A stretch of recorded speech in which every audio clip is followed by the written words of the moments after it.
El ROAS en Google Ads no funciona.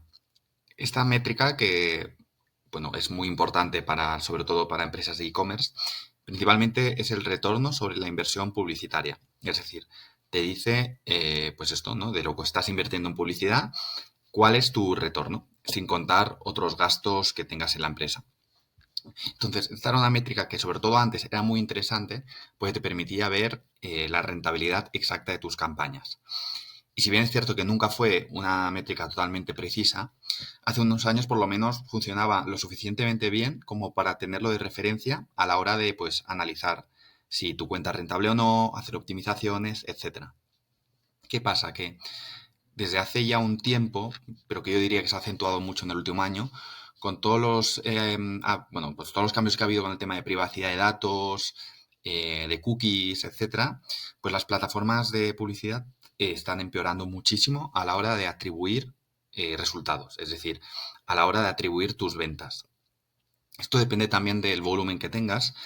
Si tienes una inversión más moderada, yo no digo baja porque invertir 1.000 euros tampoco es que sea poco, ¿no? O sea, en el contexto de las cosas. Pero si estás invirtiendo 1.000, 2.000, 3.000, diría que hasta 10.000 euros, como los volúmenes de ventas tampoco son extremadamente altos, pues con esos volúmenes Google se maneja relativamente bien aún y entonces el ROAS sí que pues aún se puede seguir usando. El problema es ya cuando te lanzas con inversiones mucho más altas, ¿no? Estás invirtiendo, pongamos, 50.000 al mes, 100.000, 200.000.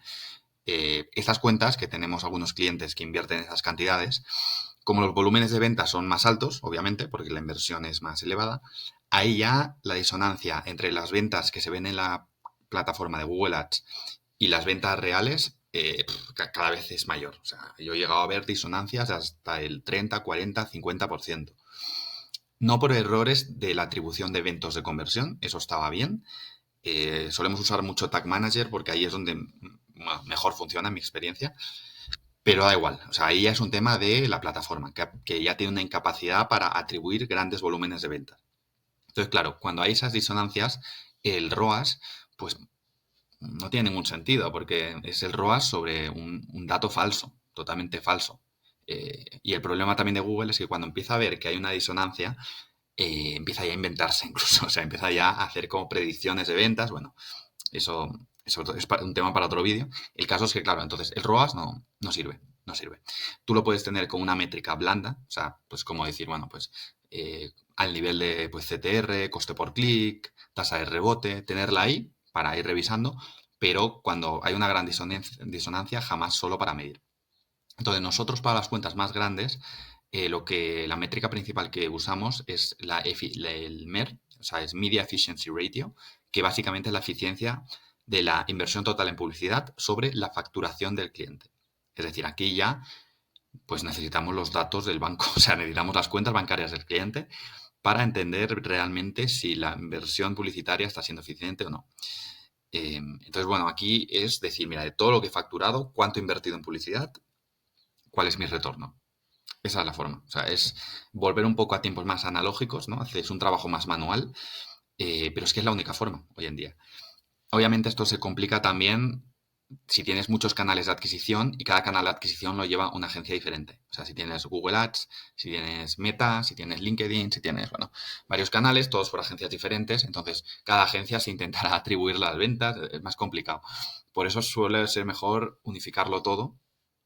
De hecho, tenemos un cliente que siempre le hemos llevado Google Ads y como le hacíamos esta medición, pues al final también las campañas de Meta nos la han pasado a nosotros, porque la otra agencia, por muy buena que fuese, solo se enfocaba en los datos dentro de la plataforma de Meta. Entonces, claro, no encajan, porque si tú sumas las conversiones de Meta y las conversiones de Google, salen más del doble de ventas que las que tuvo este cliente el trimestre pasado.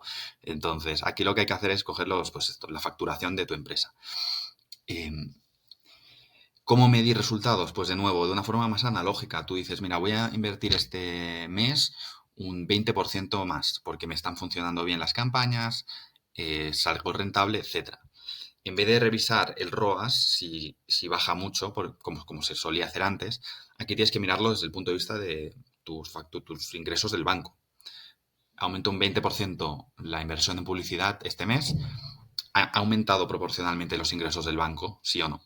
punto, ¿no? O a lo mejor dices, ha aumentado un 15% los ingresos del banco. Pues ya haces el cálculo, que es el MER, es esta métrica, y ya ves, es la eficiencia de rentabilidad y puedes tener ajustes. Es lo que yo recomiendo, de verdad. Aquí ya depende, si es tu empresa y gestionas tus campañas, mucho más fácil. Son tu cuenta del banco, lo miras y pasa a medirlo por ahí. Si eres freelance o agencia, ahí ya requiere un trabajo de comunicación muy fuerte para poder, pues, que el cliente entienda, ¿no? Que es un proceso necesario para que, por el bien de todos, por el bien de la rentabilidad de las campañas, de su rentabilidad, de nosotros para trabajar más tiempo juntos, etcétera. De nuevo, insisto, esto es para inversiones más altas, ¿eh? O sea, si es una inversión de hasta 10.000, ni me preocuparía. Ahí el ROAS funciona más o menos bien. Esto es ya cuando empiezas a escalar y ya se complica un poco por temas de atribución.